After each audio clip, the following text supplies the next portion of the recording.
হাজার ছাত্র শ্রমিক জনতা বঙ্গত্ব বরণ করেছে, আহত হয়েছে, তাদের সুস্থতা কামনা করছে। সংগ্রামী ভাই ও বন্ধুগণ, এতক্ষণ আপনারা বক্তব্য শুনছিলেন। স্বাধীনতার 54 বছর পরে আমরা দাঁড়িয়ে আজ এখানে কথা বলছি। আমাদের পরে স্বাধীনতা অর্জন করেছে ওই মালয়েশিয়ার মতো দেশ, ওরা ওখান থেকে আমাদের দেশে আসে না।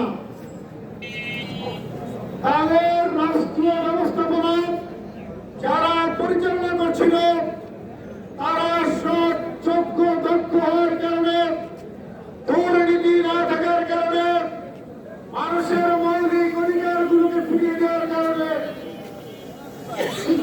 তারা বিশ্বের উন্নতশীল যে দেশ আছে সেই দেশে পরিণত হয়েছে।